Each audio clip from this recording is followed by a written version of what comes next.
আগে আপনার ভিডিওটা দেখেন, তারপর আমি কিছু কথা বলি। আজকে আমি দেখতে চাই এই বিকির লাউরা সুদার বইয়ের গোলামের কে কে ফ্যান, এই কমেন্ট বক্সে দেখতে চাই।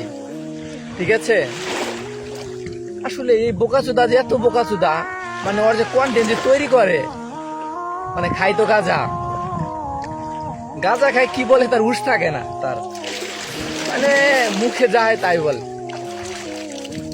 ভালো হয়ে যা, ঠিক আছে, সময় থাকতে ভালো হয়ে যা। তো আমাদের জামালপুর জেলার ভাইরাল রোস্টিং ভিডিওর ভিতরে একজন জনপ্রিয় লোক আছে, তার নাম বিকি ভাই। তাকে স্ক্রিনে ঝুলাইছে একজন ইতালি প্রবাসী ভাই, বাংলাদেশি। সে বলতেছে যারা বিকে ভাইয়ের ফ্রেন্ড তাদেরকে এমনভাবে একটা গালি দিছে, গালিটা আমার খুব খারাপ লাগছে। আমরা বিকে ভাইয়ের ফ্রেন্ড বলে আমাদেরকে গালি দেবে, এটা সহ্য করতে পারতেছি না। তার জন্য আমি তাকে বলি, আমরা কুত্তা ছাগলের ফ্রেন্ড না, আমরা রোস্টিং বিকে ভাইয়ের ফ্রেন্ড। যদি পারোস ওর মতো হয়ে দেখায় চোদনার পর।